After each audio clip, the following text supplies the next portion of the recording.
I had someone ask me the other day how I got snow into my images. So today we're going to do a tutorial on using Photoshop brushes. I'm going to show you how to download a new brush, how to save it, how to install it in Photoshop, and how to open up an image and use it. So first of all, we're going to go to our web browser. I've added a few free sample brushes from a collection of snow brushes I have for sale. And we're going to go to flashyopal.com.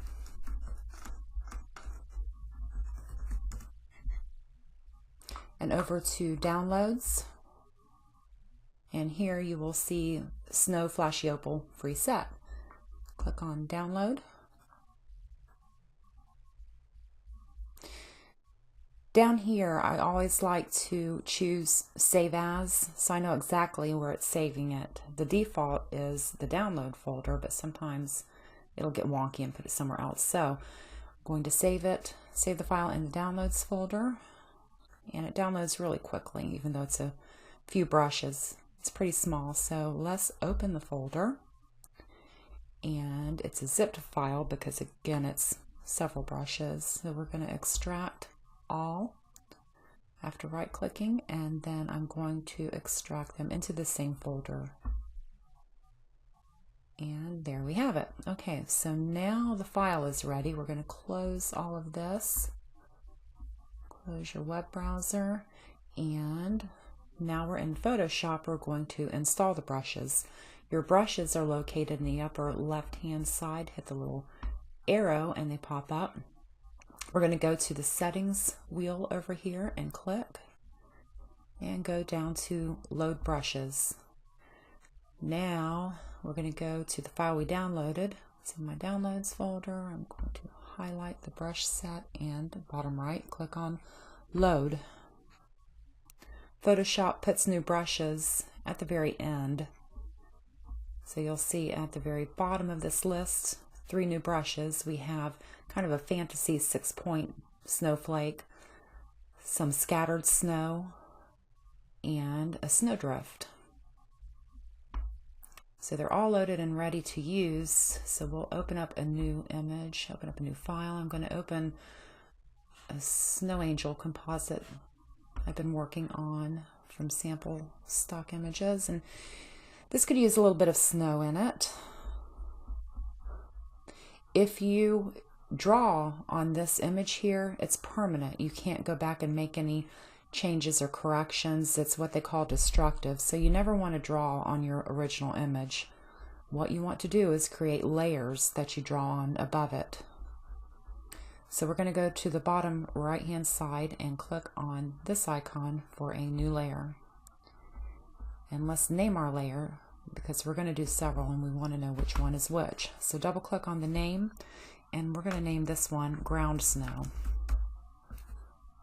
And hit your enter key. Okay, now we're ready to draw on this. Make sure this layer is highlighted, and then let's go up to our brushes and change it to one of our new snow brushes. We're going to do ground snow first, so let's choose the snow drift. In this window you can change the size of the snow. Usually I like to use the left and right bracket keys on the keyboard to change the brush size. So we have a drift selected, and there it is. I'm going to use my right bracket key and make that larger. Put a little bit there. Uh-oh, we're black. You need to make sure that your foreground color is white because I don't think we need black snow. So I'm going to edit and get rid of this. Edit, step backwards. No more black snow. I'm going to hit the X on my keyboard, and that swaps your colors. So now I have white for my foreground image, and we should have white snow. Let's try that again. Here we go. There we go. Each time you click, it does the same drift of snow. And you don't want them all to look exactly the same because it doesn't look real, makes it look fake. So you want to do a little bit different with each one that you do. Over here, I'm going to make it a little bit smaller drift.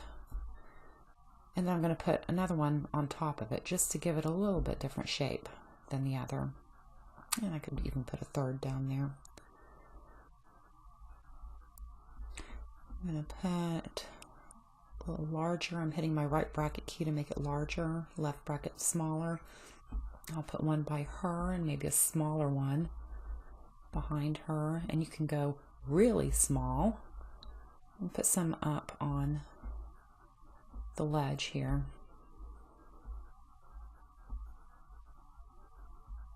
And a little bit bigger over here. Maybe some on the steps.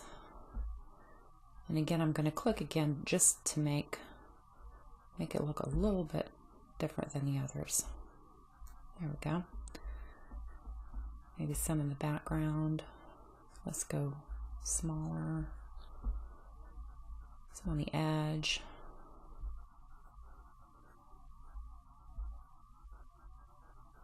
Maybe a little bit on the very bottom. And I'm clicking several times here just to make sure I'm giving it a different shape.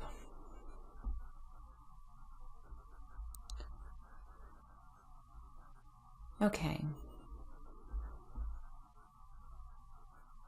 Next, let's create another new layer and do some snowflakes falling in the background. So I'm going to go bottom right and click on the icon for another new layer. Double click on the name of that layer. And let's name that falling snow. Hit your enter key. And now this layer is highlighted and ready to brush on.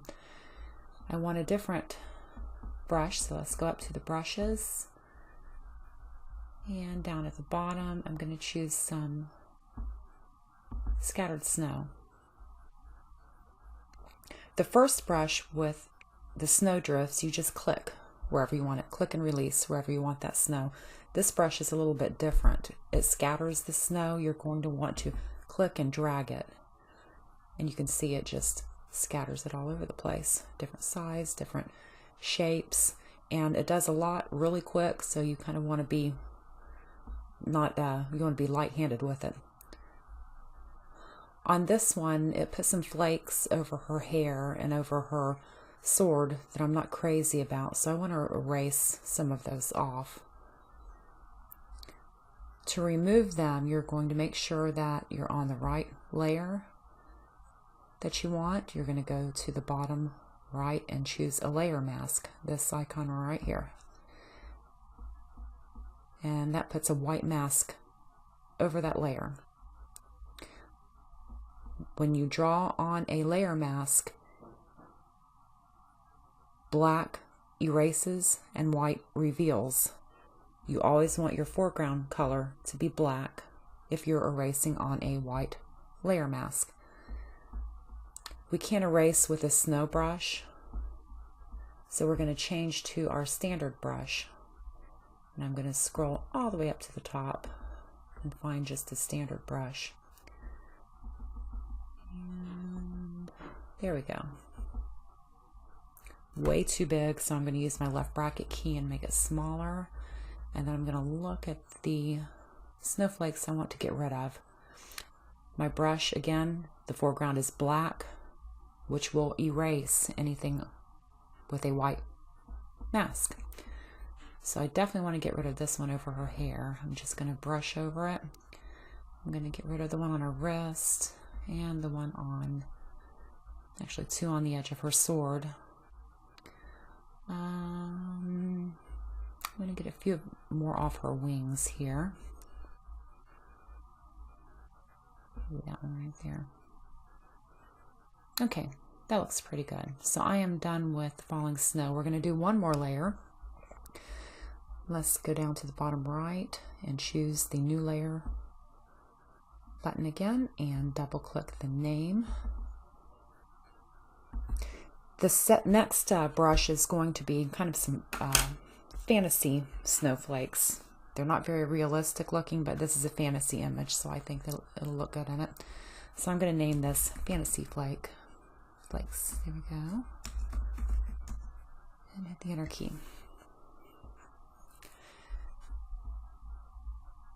So we're going to go back to our brushes, and we're going to choose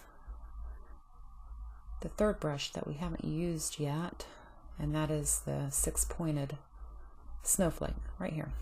Click on that, and now we have a 6-pointed snowflake. You can make them really big, but I don't think we want them that big. Let's take them down a little bit. And this is like your snowflake brush that scatters. You're not going to just click. You're going to click and drag, and it's just going to scatter them randomly, different sizes and all around.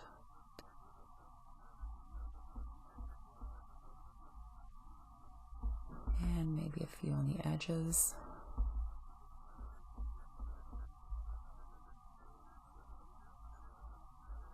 There, and I think we're done. Another reason that you want them on separate layers over here, this image is kind of dark and the snow is really bright.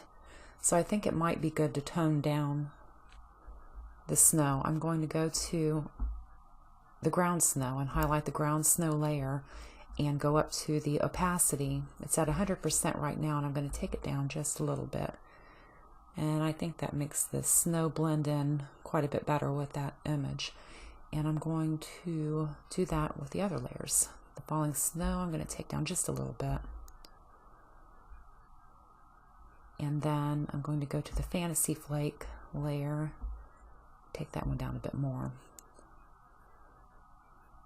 Here we go. I think that blends in quite a bit better. So that is how you use Photoshop brushes. Now I will save my image and we're done.